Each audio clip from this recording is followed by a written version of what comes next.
Okay guys, you've probably been in a situation when you kind of feel that you got stuck in the language learning routine and hour after hour passes and you don't feel any progress and don't see any progress. This thing is called language plateau, and yes, it's not a myth, it's real. And if it sounds familiar for you, then please keep watching, and I'm gonna share a method that worked for me to overcome this language plateau and also worked for many of my students. And a couple of words about me. My name is Max. I'm a Russian guy who lives in China for many years already, and I've been learning and teaching languages for almost a decade now. So yeah, I have many tips and tricks to share with you. And so just like I said, the problem that I've described to you is called language plateau. And if you already dip your toes in an intermediate level of language, then you are probably on a plateau or will discover it pretty soon. And I want to underline that the plateau is inevitable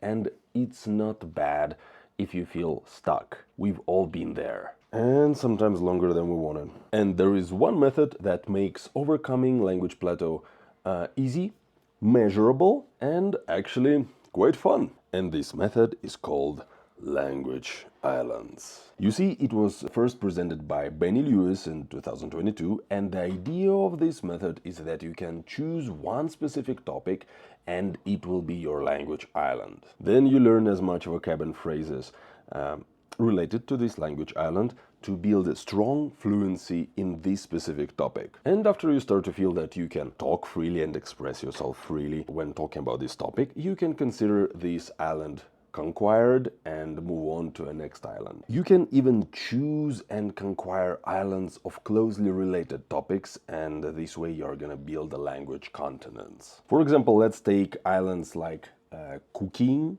cleaning the house, rooms and things in rooms, and then you can combine all these islands into one continent called home, for example. And you see, there are two things that I absolutely love about this method. Number one, it is measurable, and this is amazing and beautiful because very often we learn and we don't feel and see any progress at all, and it really helps us solve this problem because you can just look back at how many islands you've already passed and in how many areas and topics you've already built fluency. So number one is measurable, and number two, it's just fun because this whole concept gives you endless possibilities for gamification.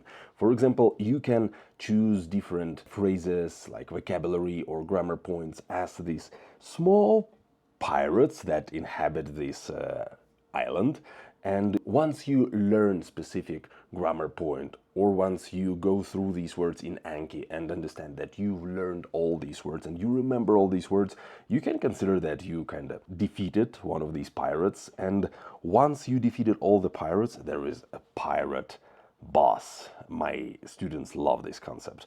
So a pirate boss may be like writing an essay or talking with a native speaker on italki for like 15 minutes, or making a short video vlog just for yourself, but freely talking and expressing yourself about this topic. And I don't know why, like, filming yourself kind of makes it all serious. So when my students just try to talk with themselves, they start to feel stupid, and then they think, I'm not gonna do it. But the ones they start to film themselves, that's when they try to put like 100% effort to make it right. So yeah, I strongly recommend you just filming short vlogs for yourself as well. Oh, and you know what else is fun? To like this video and subscribe to the channel. Thank you. Okay, now let's get more practical. How to design these language islands? Well, before, just like I told you, I was doing it in my notebook on paper, and my students, especially girls, they love their notebooks. They love putting all these different stickers in their notebooks to make it look more cute and cozy, and they love designing these islands. Well, you know, girls. But recently I'm trying to get my chaotic life more systemized and more organized. So I started to use Notion to manage everything that's happening in my life, including language islands. And here I made a page dedicated to language islands, as you can see. So it is pretty simple. It just has the names of language islands and the status. Well, all of them are not started yet. I'm gonna start them soon. And let's just open the first one. It is called the Bilibili Island. Why is it called Bilibili? Basically because I also have my blog on Bilibili, and it's some sort of a Chinese YouTube. Let's say so. And there is a huge number of different like terms, slang, different phrases and features that people use on Bilibili and that I have no idea about. And I've decided that that's definitely an area where I'm not very fluent. So I want to improve my fluency and learn all the specific vocabulary related to Bilibili and all these phrases and maybe even some memes that are popular among the like different communities on Bilibili. So if we take a look at this page, we can see that we have the name of this island, and you see it doesn't have to look all so complicated.